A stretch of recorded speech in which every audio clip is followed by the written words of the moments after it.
I'd like to call the Board of Commissioners meeting for Tuesday, February 16th, 2016 to order. With the Pledge of Allegiance, please all rise.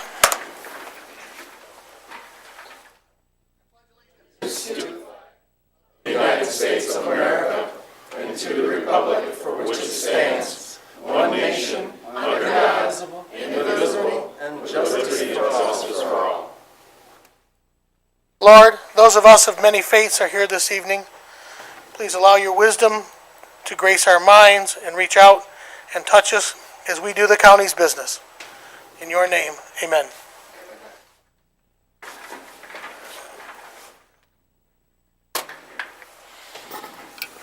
Did Peter get a chance to sit down? Do it fast enough so we could.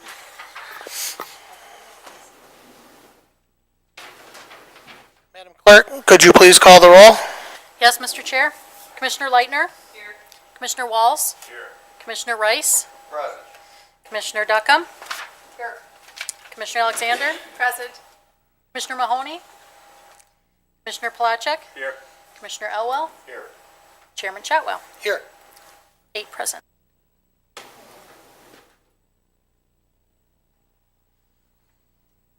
Entertain a motion for approval of the agenda.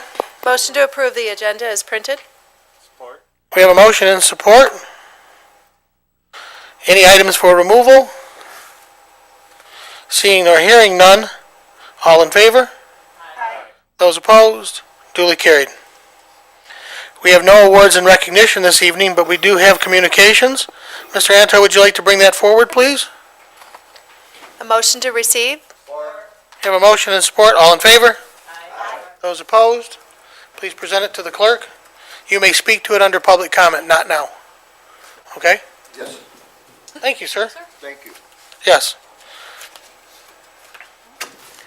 At this time, we have a recognized communication coming from Consumers Energy and the new meter presentation. Catherine, would you please join us and introduce yourself? Good evening. I'm Catherine Burkholder.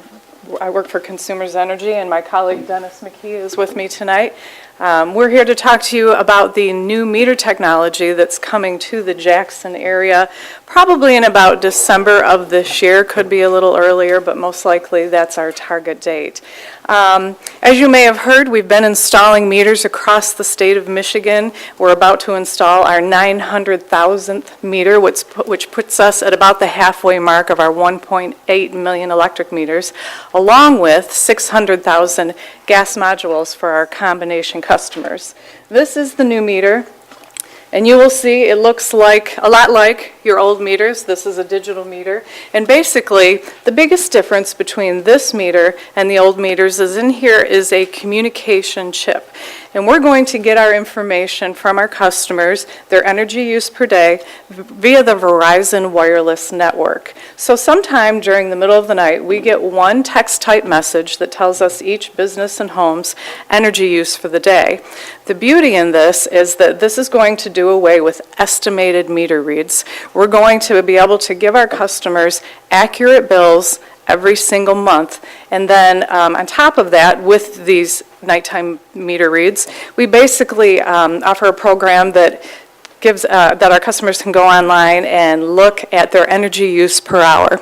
So what this means is, if they go on our web portal the day after we receive the message, they can look and see how much energy how much energy they are using per hour. And so now, say for instance you're thinking about keeping an old refrigerator, you store your holiday food, your beer, your bait, whatever it might be in your garage, and you plug in that old refrigerator for an hour and you unplug it for an hour, you know how much energy that old refrigerator is using. It's not that we can see what you're doing. So one of the myths out there is that somehow we're going to be able to monitor how you're using your energy use. And that is absolutely not the truth. Only you can see how much energy that you are using. Lastly, starting in about November, December of next year, our customers are going to be pleased with the fact that we are going to have a better outage management system. And this means that Consumers Energy will be notified when our customers are out of power. Again, it saves you from wondering whether your neighbors have called. Does Consumers Energy know that we're out of power? Chances are, if you give us a call, we're going to say, yep, we see it, we're already rolling trucks, and it's going to make us a lot more efficient as a company. We do a lot of outreach. We want people to know that we're going to be knocking on their doors, and we do knock on every door when we install the meters. But first, we send every resident this postcard. It tells them that their meter's going to be updated. It gives them a phone number and a website that they can go to if they have questions about the meters. 2 weeks before we come out, we send every resident this letter, and it gives them the opportunity to call us if they want to set up an appointment. Maybe they have home health care equipment. They don't want to be surprised when we show up at their door. Some people just like to be there when the meter's installed, and that's fine. They can set up an appointment. But it also tells them that we arrive in a clearly marked white vehicle that says Consumers Energy, that our installers have to wear a brightly colored yellow vest, and like myself, they are always properly ID'd, so that people know that when we arrive, that this is a legitimate installation. You know, we do hear a lot about scams nowadays, and we're really trying to be proactive and let people know that, you know, no surprises with this. They'll know what to expect when we knock on their door. Lastly, on the day of, most people won't even know we're there. Maybe their alarm clocks will be flashing, but we do put this commemorative door hanger on their door. It says, your upgraded meter has been installed. It gives them, yes, commemorative. It gives them the website. It tells them, again, what this means for them. And then if for some reason a very large dog is guarding that meter with his life, which happens quite a bit too, we have this tag that says, sorry, we couldn't install your meter today, but give us a call. We'll come back out and install it when he's away and happy. So we do attempt to do a lot of outreach to let our customers know that we're going to be there. And one of the things I'm going to leave with you tonight is my business card. So if you have any questions, and you're certainly welcome to ask me questions this evening, but we're also leaving these brochures. And what these are, and we encourage people to leave them out anywhere where people might mull around, your local library's favorite veterinarian's office, whatever it might be. And these brochures tell our customers everything I've told you tonight, how we use the Verizon Wireless Network to get our information, the perks of the program being our outage management system, no more estimated meter reads, and our web portal, and then finally how we're going to contact them and when we'll be in their area. So I will leave all of this with you tonight, and I'm not sure if you have questions for me at this point or if anybody else does, but we're happy to answer them. One commissioner does. Commissioner Elwell? Catherine, so just to confirm, there is a power interruption every time you change a meter then? Usually, yes, and it's a 5 to 10 minute installation process. They do a quick safety inspection and can install the meter. I should also mention that we also are gas here as well. Our combination customers who have us for both electric and gas. We also install a gas communication module that fits right on the face of the meter now. It communicates with this, and we will get both a gas and electric reading. And then would there be an interruption on gas service, or is that not necessary? No. Okay, thank you. Commissioner Alexander? Thank you, Catherine. You mentioned that the communication chip is run through the Verizon Wireless Network and in the form of a text. With your system, does each chip and module or unit have its own phone number and ID, or is it all one system and one phone number? No, it's basically every meter has what we call a premise number. There's no personal information that's transmitted, no address, no account number, no name, just a premise number, JK2736, whatever it might be, and we get that text type message that says that meter used this much energy today. So I'm looking at it from consumer's point of view. They don't have a separate phone number, phone line attached to each meter.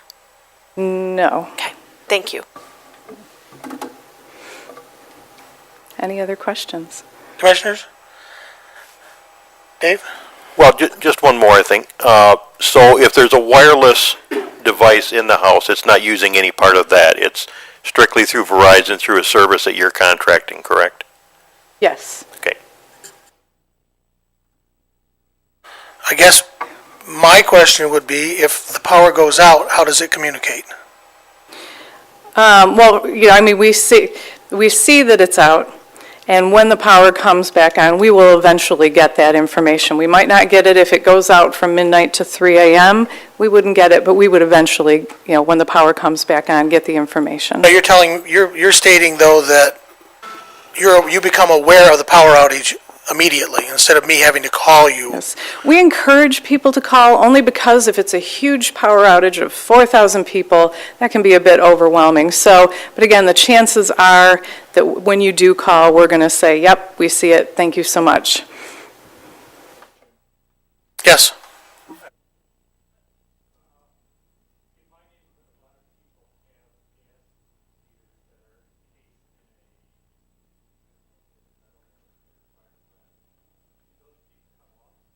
Are you talking about a cover to make it more aesthetically pleasing type of thing? Yes, the gas meter module, the cover will not fit with those anymore, unfortunately.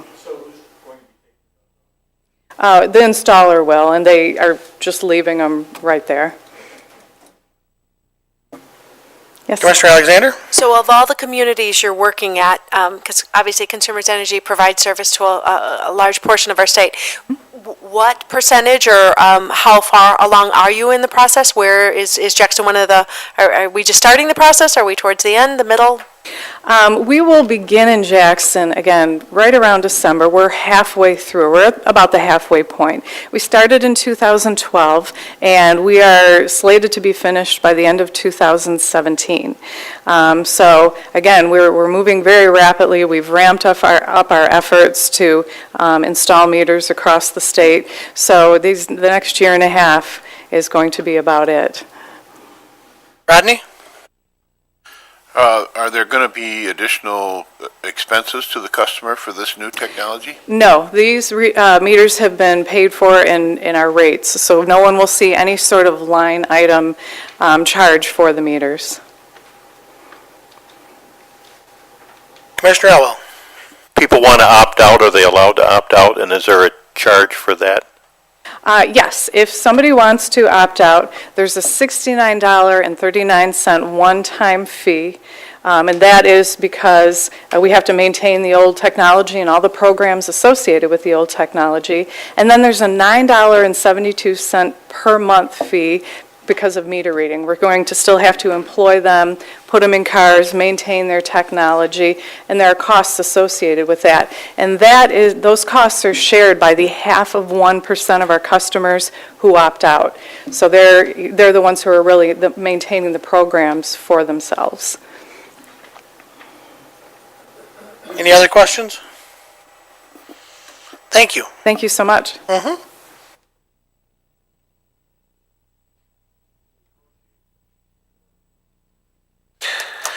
We have a motion and support to receive. All in favor?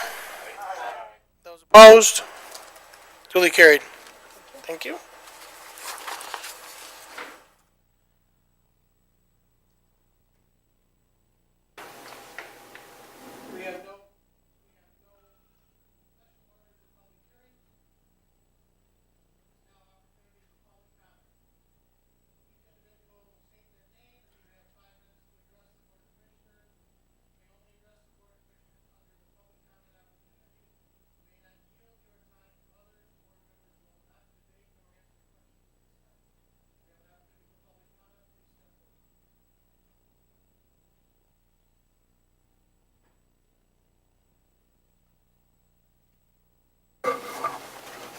Good evening. Thank you for allowing me to speak here. I've given each board member a copy of a proposed resolution that I'm hoping this board will adopt,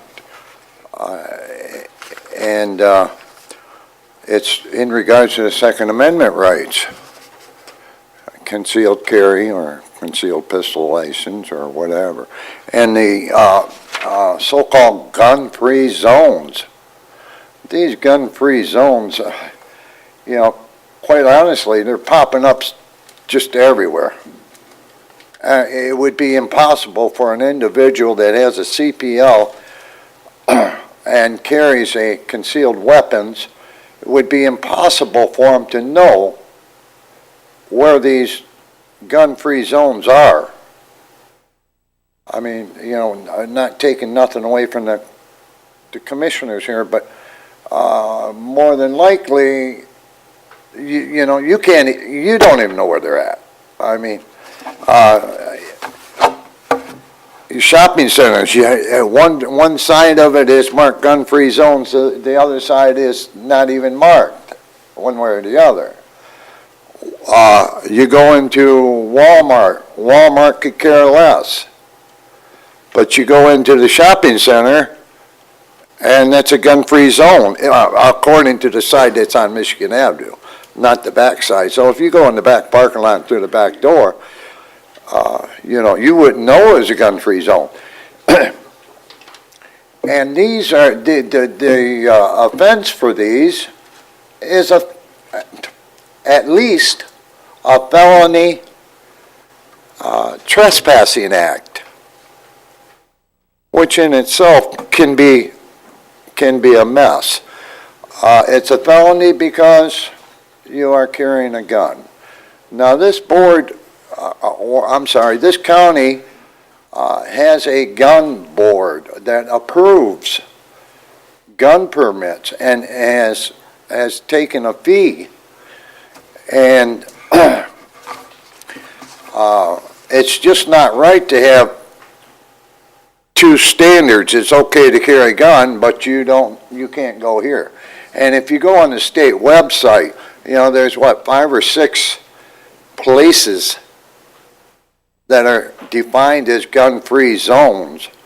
One being a bar or a bar restaurant that has 60% of its revenue arrived from being a bar. How do you know that? You go in, you ask the owner, hey, you know, is 60% of your revenue from a bar or restaurant? I mean, it doesn't make sense. Some municipalities are gun-free zones, some aren't. I don't even know if this building's gun-free. You know. The state police post in Jackson is gun-free zone. But you go to Jonesville, it's not. I mean, this is just ridiculous that they can issue a permit to do something, but it's got so much attached to it that you're almost afraid to carry a gun. And I've heard it said, well, you know, don't worry about it. Take your coat and pull your coat down, pull your shirt down, cover it up. You know, that's not hardly the answer either. So I really wish that this board would consider this resolution. Oh, by the way, the same resolution with a couple more things attached to it is being heard in Lansing also. And, you know, they're hearing the bill right now that goes along with this, making the CPL license optional. So, all right, appreciate it. Thank you for your time.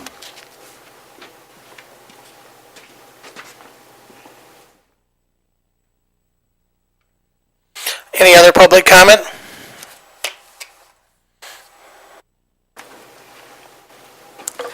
Peter Blumworth. I wanted to comment on a national issue for Kyle's sake. Donald Trump in the primary debate in South Carolina said that 9/11 happened on George Bush's tenure, that the invasion of Iraq was a mistake that's cost us $5 trillion, that all it's done in the Middle East is create enemies for America, that it's sent refugees streaming into Europe, which endangers the stability of that continent.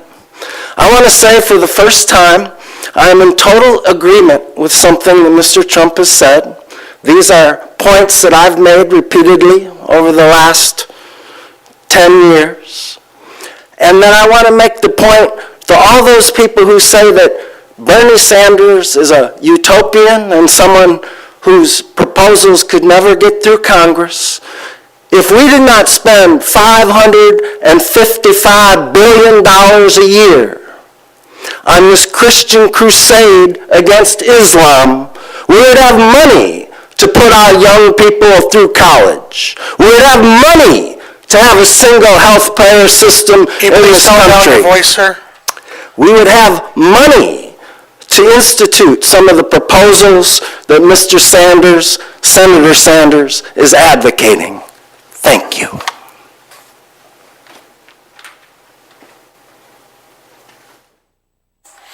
Any other public comment? Any other public comment? Public comment is now closed.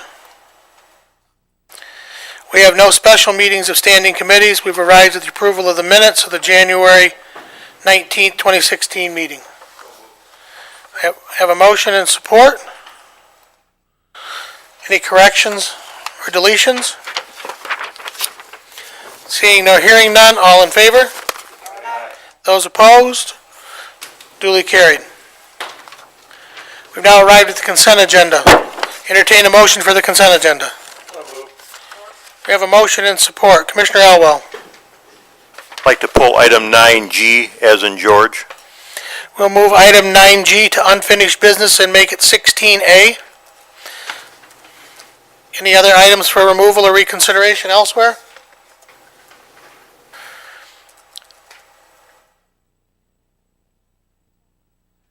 Commissioners, okay. Please post the vote.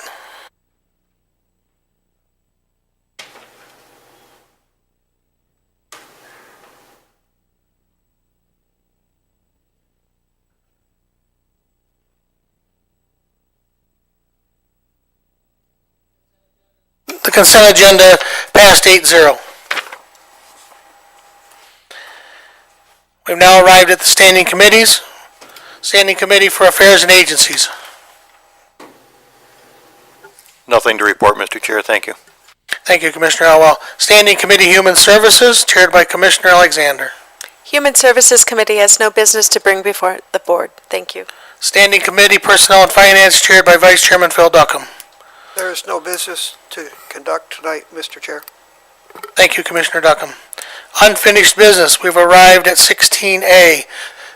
Administrator Controller Baseball MOU. Thank you. I thank you for removing that, this item. There was just a couple changes that we wanted to make sure the board was aware of before they voted on this. And primarily their dates. This MOU does not obligate the county to anything, doesn't cost us anything. This agreement does allow Commanding Curve Corporation, that's the entity that's trying to bring baseball to our community, till June 30th of this year, 2016, to achieve a few things, and they're looking to find a partner as far as naming rights and things of that, and it spells out they're looking for $100,000 annually, as well as they're trying to do some fundraising, some crowdfunding, something like to that effect, of $1.5 million. And again, they have until June 30th, their deadline, self-imposed, I might add. And then, of course, there's one more element of the agreement. Assuming they meet that deadline, we then have until September 30th of 2016 to develop an agreement of which we would both obviously agree, be willing to approve, to move forward with creation of a stadium and down at the fairgrounds. So again, nothing precludes us from saying, well, this the finances don't work or anything to that effect. But nonetheless, we felt that there needed to be a date certain that we would try to work towards, and frankly, if at that time we decide mutually we need more time, well, so be it. But at least we have a date certain to move forward to. Any questions or concerns or otherwise? Commissioner Elwell? Mike, I'd asked this in committee. There's language about naming rights, $100,000 annually. Who is that paid to? And it doesn't specify there either way. No, it does not. I would tell you that my guess is that they want that money, but frankly, it all really is subject to with the agreement that would follow what monies, because as it's been envisioned, discussed, ever so, behind closed doors, if you will, so I've been told by the 13 partners that are trying to put this together, is that they envision the county, because the county owns the fairgrounds, we own the stands and all that stuff. They envision that we would construct and they would lease from us, therefore making the bond payment and so forth on any construction. So there would be, that's really why I believe that they're looking for those monies to move that forward. I guess I find it a little strange that we wouldn't put in there who receives it. We're putting an amount, but we're not saying who that goes to. Well, it's be assured it's not us. It's Commanding Curve. In fact, you'll notice there, it's Commanding Curve will seek naming rights for that, not the county. And then one last thing, just a typo under duration. There's a word "is" in there. The third word "in" doesn't belong there.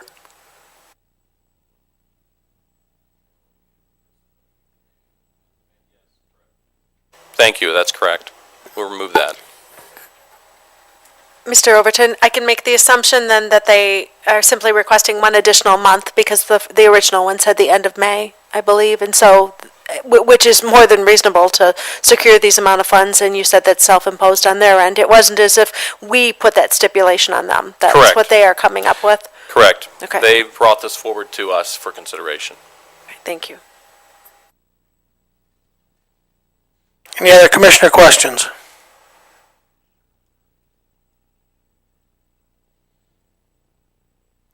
Entertain a motion to go forward. I'll make the motion to move forward with this MOU. Support. We have a motion and support. The clerk has posted the vote.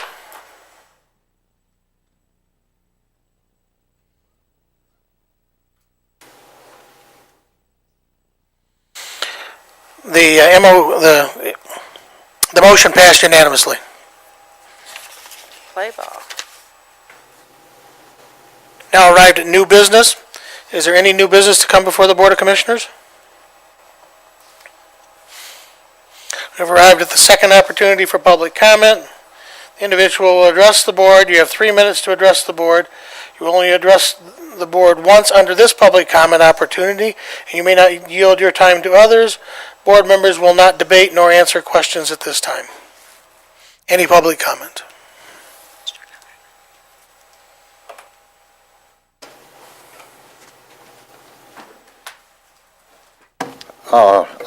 I forgot earlier to mention, one of the things that I would like to see adopted in that resolution, that offenses arrived by these gun-free zones, that they be made a non-criminal offense, to where the fact that someone just made a mistake and screwed up, went in a gun-free zone, and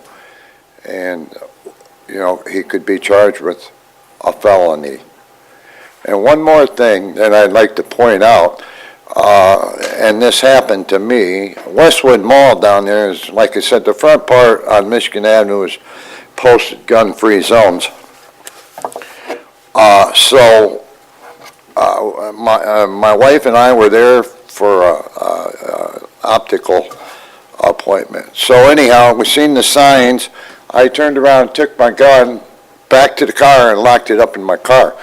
But over here, right 50 feet away, there was 4 kids there. I mean, I don't know if they were troublemakers, what they're going to do. But can you imagine if you did that thinking, well, that's the right thing to do, and your car was broken into, and they found that gun, and heavens forbid, did some bad things with it. So, just something food for thought. So, thank you.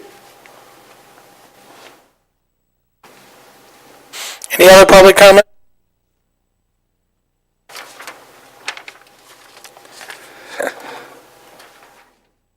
with again. I'd like to thank the commissioners for passing this baseball memorandum of understanding.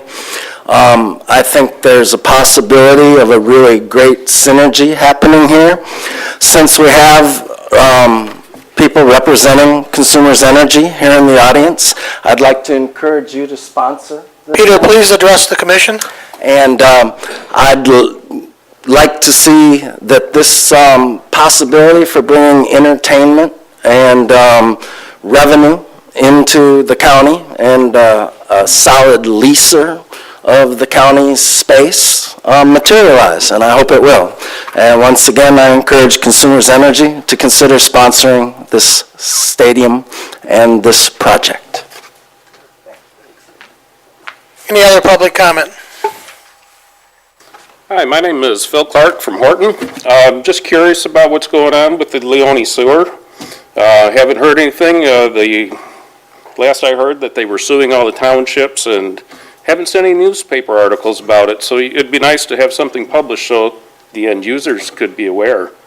Also on Reynolds Road, I've got nothing against farming, but boy, when they clear cut all those trees along Reynolds on the west side, that wind in the wintertime with that snow, it's icier and you'll be putting your car in the field quickly.